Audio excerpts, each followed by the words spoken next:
upaya Fadel untuk memberikan pemahaman bahwa konsep intervensi terbatas adalah berakar dari Undang-Undang Dasar 1945, ia lakukan dalam berbagai kesempatan. Demokrasi Indonesia bukanlah demokrasi liberal, tetapi demokrasi Indonesia yang menjamin adanya hak-hak sipil, hak politik, ekonomi, sosial, dan budaya. Maka dari itu, dalam kehidupan bernegara sehari-hari, peran negara diperlukan intervensi negara secara terbatas atau disebutkan dengan limited state intervention.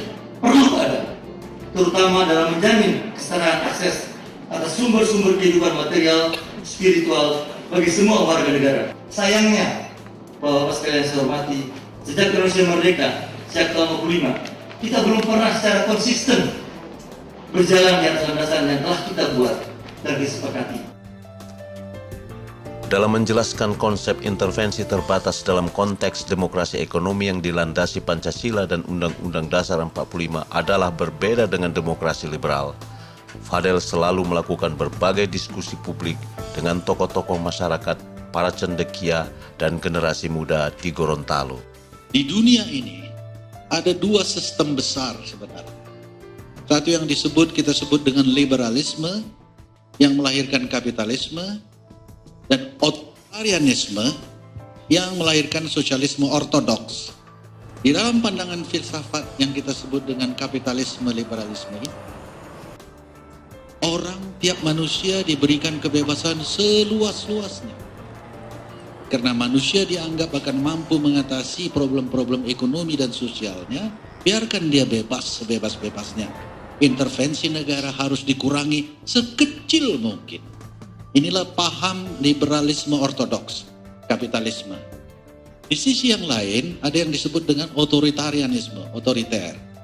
Pandangannya adalah tiap manusia dalam struktur yang tertindas tidak akan mungkin untuk bisa hidup baik secara sosial ekonomi, dan kita harus melakukan perubahan dan negara harus mengubah sistem itu dan melakukan peranan yang besar, sebesar-besarnya. Apa yang terjadi di dunia sekarang dalam paham liberalisme ini, yang liberalisme ortodoks ketika dulu lahir, ternyata ketika pasar bebas diberikan kebebasan seluas-luasnya, ternyata akan terjadi kompetisi dan yang besar menjadi semakin besar. Ketika yang besar menjadi semakin besar, maka terjadi monopoli. Terjadi monopoli akan menghancurkan pengusaha-pengusaha yang lain. Disitulah terjadi krisis ekonomi Amerika pertama. Tapi kemudian John Maynard Keynes mengusulkan ada intervensi terbatas. Jadi di seluruh dunia pun sekarang, termasuk di Eropa Barat, ekonomi pasarnya ada tapi dikontrol oleh pemerintah. Diintervensi oleh pemerintah, terutama hal-hal yang menyangkut hajat hidup orang banyak, public domain, ataupun yang menyangkut kepentingan rakyat kecil, ekonomi menengah dan kecil. Yang kedua adalah demokrasi itu sebuah keharusan, tapi demokrasi politik dan demokrasi sipil saja tidak cukup. Yang diperlukan juga adalah demokrasi ekonomi, demokrasi sosial, demokrasi budaya. Jadi demokrasi dan ekonomi pasar adalah sebuah keharusan. Namun ekonomi pasar yang dikontrol dan juga demokrasi yang juga menjamin hak-hak sosial dan politik. Yang tadi katakan Amir itu betul, begitu banyak intervensinya yang mereka bikin. Apa yang saya katakan? Bahwa banyak orang-orang di Indonesia dan juga negara lain yang protes terhadap pasar bebas dalam pertanian. Tapi kita nggak berdaya. Yang aneh adalah pemerintah kita ikut-ikutan pasar bebas, kita mesti free market dan sebagainya.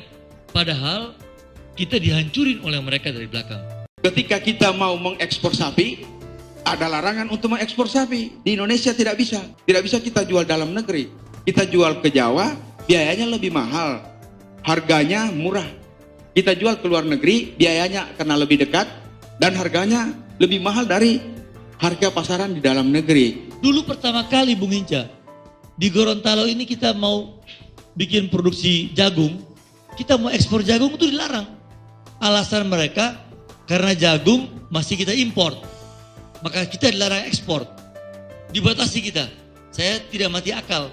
ketika SBY kesini acara STQ ke Gorontalo, saya kemudian membuat acara ibunya, Ibu SBY. Dan saya bilang sama beliau, ada panen jagung ibu, kalau Bapak berkenan, iya saya yang pergi. Dan saya akan mau ekspor. Kaget, tidak dalam agenda kenegaraan. Tiba-tiba panen jagung habis, beliau ekspor jagung 4.000 ton. Terbuka langsung ekspor jagung. Mereka larang di Jakarta. Langsung terus terbuka ketika itu. Dengan sadar saya bikin itu.